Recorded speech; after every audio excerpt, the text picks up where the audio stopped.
یہ مجھے بتایا تھا کہ یہ دسترخوان جو لگ رہا ہے جس پہ میں بیٹھا ہوں گزشتہ 50 سال سے ایک ہی حاجی لگا رہا ہے. ابھی تھوڑی دیر پہلے ان کی لڑائی ہو رہی تھی. وہ کہہ رہے تھے کہ نہیں مجھے تھوڑی سی جگہ دے کے ایک آدمی کے افطار کے لیے جگہ دے دیں. وہ نہیں دے رہے تھے. کہہ رہے تھے ہمارے آبا و اجداد نے یہ جگہ مقرر کی تھی, ہم کیوں دیں آپ کو. یہ لوگ عرب لوگ شادیاں بھی خوب کرتے ہیں, محبت بھی بہت کرتے ہیں. کھجور ہوتی ہیں, یہ دیکھیں کہوہ ہوتا ہے, یہ اس کے اندر اتنی چیزیں ہوتی ہیں. یہ 2 قسم کی چائے ہوتی ہے, یہ ڈب روٹی ہوتی ہے مختلف, یہ پنیر ہے, یہ دیکھیں.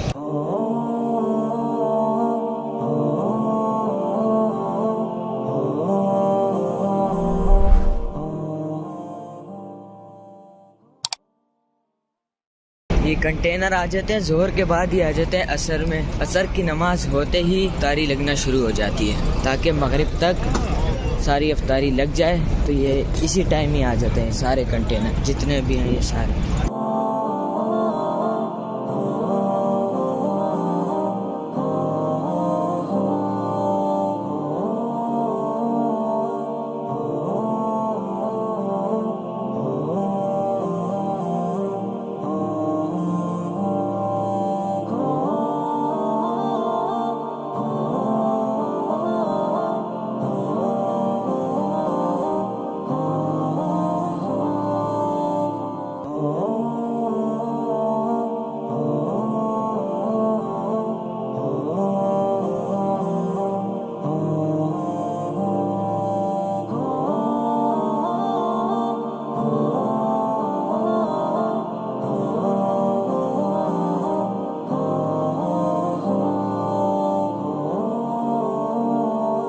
آج ہم آپ کو مسجد نبوی کی افطاری دکھائیں گے. افطاری کے ایمان افروز خوبصورت مناظر ہوتے ہیں. ظہر کے وقت ہی دسترخوان لگنا شروع ہو جاتے ہیں. ابھی یہاں ظہر نہیں ہوئی لیکن دونوں طرف دیکھیں لوگ آ کے بیٹھ گئے ہیں. کیمرہ مین دکھا سکے مجمع دیکھو بیٹھ گیا ہے, اس طرف بھی بیٹھ گیا ہے مجمع آ کے. اور دسترخوان اور کھانا ابھی آپ نے ویڈیو دیکھے کنٹینر کھانے کے ابھی سے آگے ہیں. آگے مزید افطاری کس طرح ہے آئیے ہم دکھائیں.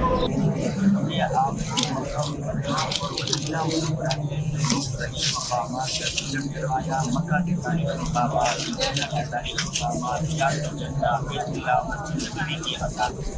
آج یہاں پر افطاری کے مناظر دکھاتے ہیں.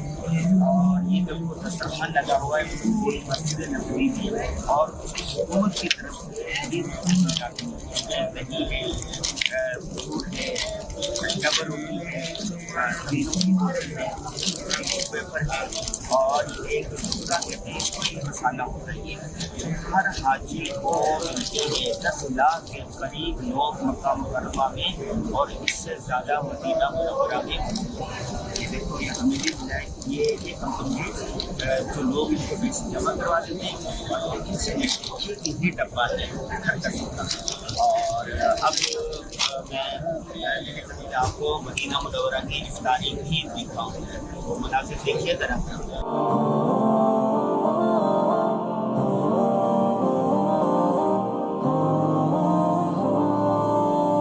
مدینہ منورہ مسجد نبوی کی افطاری کے مناظر بہت ہی ایمان افروز اور خوبصورت ہوتے ہیں. 10 لاکھ کے قریب لوگ مسجد نبوی میں اور اس سے زیادہ بیت اللہ شریف میں حرم مکی میں ہوتے ہیں. مجموعی طور پر 20 لاکھ لوگ ہیں. سب کو افطاری کا سامان فراہم کیا جاتا ہے اور وافر مقدار میں. کھجور ہوتی ہیں, یہ دیکھیں کہوہ ہوتا ہے, یہ اس کے اندر اتنی چیزیں ہوتی ہیں. یہ 2 قسم کی چائے ہوتی ہے, یہ ڈب روٹی ہوتی ہے مختلف, یہ پنیر ہے, یہ دیکھیں. اور ہر آدمی یہ چیزیں کھاتا ہے, ہر حاجی کو ملتی ہے, ہر حاجی کو یہ ساری چیزیں ملتی ہیں ماشاءاللہ. اور یہ مجھے بتایا تھا کہ یہ دسترخوان جو لگ رہا ہے جس پہ میں بیٹھا ہوں گزشتہ 50 سال سے ایک ہی حاجی لگا رہا ہے. اور عرب حضرات نے یہ جگہ تقسیم کی ہوئی ہے. ابھی تھوڑی دیر پہلے ان کی لڑائی ہو رہی تھی. وہ کہہ رہے تھے کہ نہیں مجھے تھوڑی سی جگہ دے کے ایک آدمی کے افطار کے لیے جگہ دے دیں. وہ نہیں دے رہے تھے. کہہ رہے تھے ہمارے آبا و اجداد نے یہ جگہ مقرر کی تھی, ہم کیوں دیں آپ کو. اور سخاوت عربوں پر ختم ہے. عرب نماز پڑھتے کرتے ہیں بہت زیادہ، سخاوت کرتے ہیں بہت زیادہ،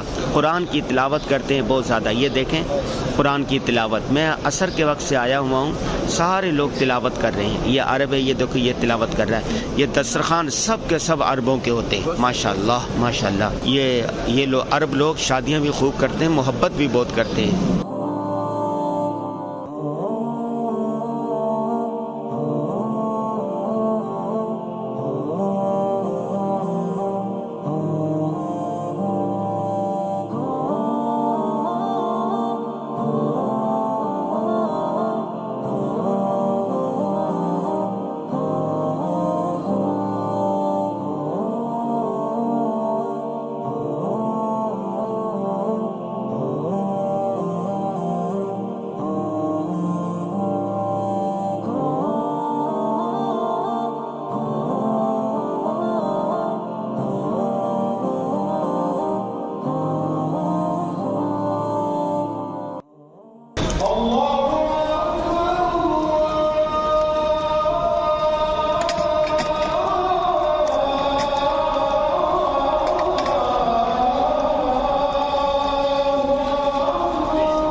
اور 10 منٹ کے اندر اندر پہ دسترخوان سمیٹ دیا جاتا ہے. یہ دیکھیں دسترخوان کو کیسے سمیٹ رہے ہیں. دسترخوان کو سمیٹا، یہ بڑی تھیلی ہے، اس میں ڈال دیا جاتا ہے. یہ دیکھیں صفائی کا کتنا اہتمام ہوتا ہے کہ جو بچ جاتے ہیں اس کو کل کے لیے رکھ لیتے ہیں. یہ آپ نے مسجد نبوی کی افطاری دیکھی کیسے ایمان افروز منا دیتے ہیں. ہر آدمی کو کھانے پینے کی ساری چیزیں ملتی ہیں. سخاوت یہاں پر عرب حضرات بہت زیادہ کرتے ہیں. رمضان المبارک میں سب کو سخاوت کرنی چاہیے. 10 منٹ کے اندر اندر دسترخوان سے افطاری کے بعد کے مناظر.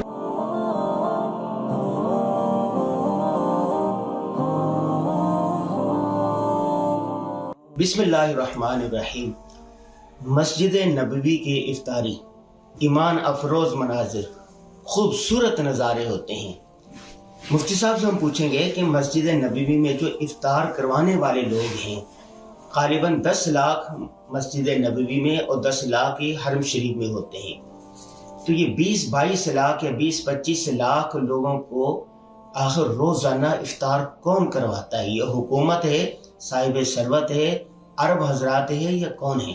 مفتی صاحب مسجد نبوی کی افطاری بہت مشہور اور مقبول ہے، یہ کون کرواتا ہے اتنے لاکھوں لوگوں کو افطاری؟ بسم اللہ الرحمن الرحیم. نحمدہ ونصلی ونسلم علی رسولہ الکریم، اما بعد. مسجد نبوی یا مسجد حرام مکہ مکرمہ، جی، یہاں پر لاکھوں لوگوں کو اجتماع ہوتا ہے. جی، اور یہ صرف اور صرف افطاری کا جو ایک ذوق ہے، یہ صرف رمضان شریف کے ساتھ خاص نہیں ہے، جی، بلکہ پیر اور جمعرات کو بھی یہاں دسترخوان لگتے ہیں. جی، اور اس کے علاوہ ایام بیز میں جو حضور پاک سرکار دو عالم صلی اللہ تعالی علیہ وسلم کی سنت ہے، معمول ہے کہ آپ ایام بیز میں یعنی 13، 14، 15ویں تاریخ میں روزہ رکھا کرتے تھے.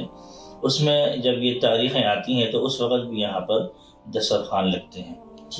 اہل حرمین شریفین کو اللہ جل شانہ نے بہت ساری ایسی سنتوں پر عمل کی توفیق عطا فرمائی ہے جو دنیا جہان میں کہیں پر بھی دیکھنے کو نہیں ملتی.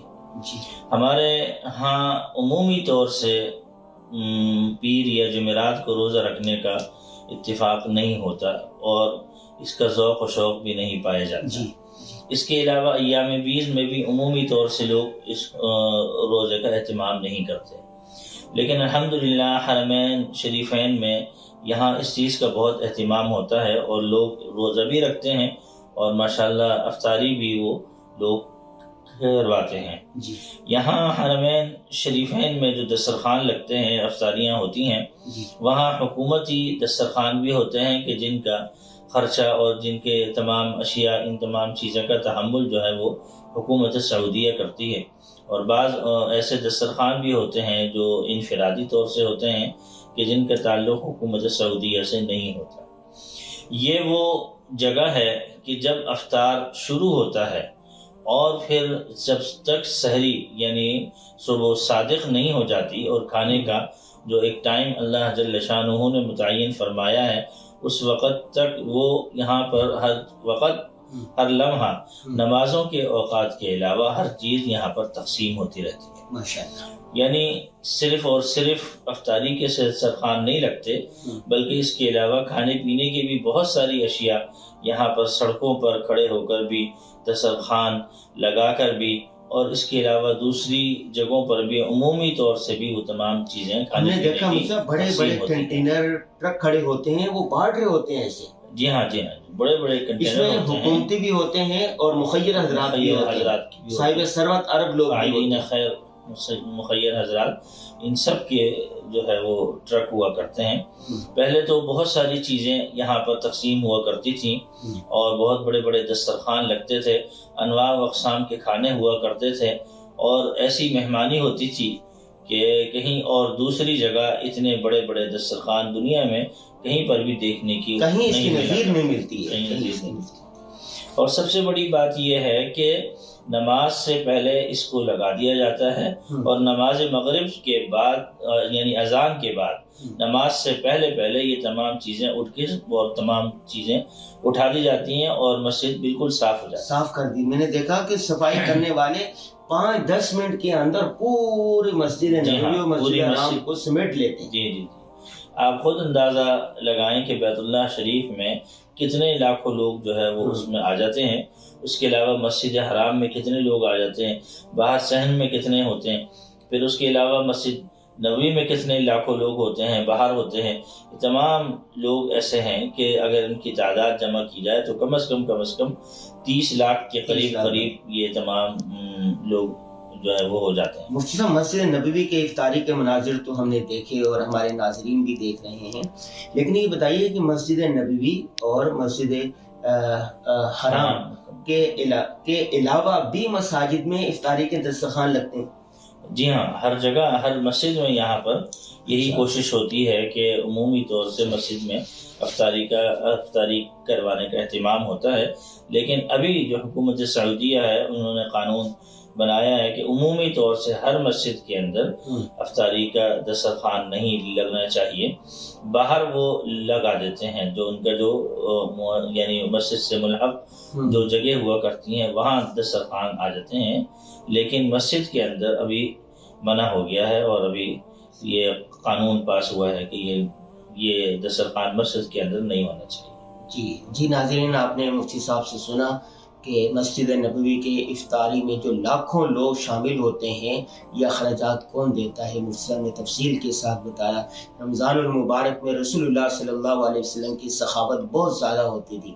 آپ اپنی حیثیت کے مطابق صدقات کا اہتمام کریں, عطیات کا اہتمام کریں. اللہ غنی ہے, اللہ کو سخاوت پسند ہے.